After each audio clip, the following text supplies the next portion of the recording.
Losing a family member, it's difficult. And when it happens, the last thing on your mind is what to do with their retirement accounts. But if you're a beneficiary, just know that at some point you'll need to make some decisions. And making the wrong move could cost you taxes and penalties. So here are some things you need to know. First, if you're a surviving spouse, you have some different rules and a bit more flexibility. Typically, as a surviving spouse, you can either transfer the assets to your own IRA, making you the new owner, or you can transfer them to what's called an inherited IRA, where it's still in the decedent's name. Keep in mind that if you make yourself the new owner and you're under age 59 and a half, and you happen to need some of that money, you'll end up paying 10% early withdrawal penalty. For non-spouses, though, the rules are a little different, and they're actually more complicated. For example, you cannot distribute the funds from an inherited IRA directly into your own IRA. That's like getting a check payable to you, and it's a taxable distribution. You also can't do a 60-day rollover of inherited IRA funds, nor can you do a Roth conversion with them. On the other hand, there's no 10% early withdrawal penalty on an inherited IRA. You'll be taxed on the funds unless it's a Roth, but no penalty.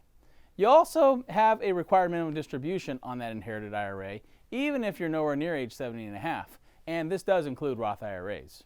Now, here's where it gets a little bit more complicated. If the person who died did not yet have a required minimum distribution, then you, as the non-spouse beneficiary, have two options. Take an RMD every year based on your life expectancy and stretch it out over that period of years until it's gone, or distribute the whole IRA within 5 years. In this case, if you miss an RMD, you must follow this 5-year rule. But if the person who died was of RMD age, then you don't have a 5-year option. You must take an RMD out every single year or pay the 50% penalty for missing it. Got that? I told you it was complicated. So you should also know that for every IRA beneficiary, you can always just take a lump sum of the assets in one big distribution. Sometimes this is the simplest option for non-spouse beneficiaries, and if the account happens to be pretty small, then this might make more sense. But to know that leads to like tax consequences that you got to consider. So before you do it, you should check with a financial advisor.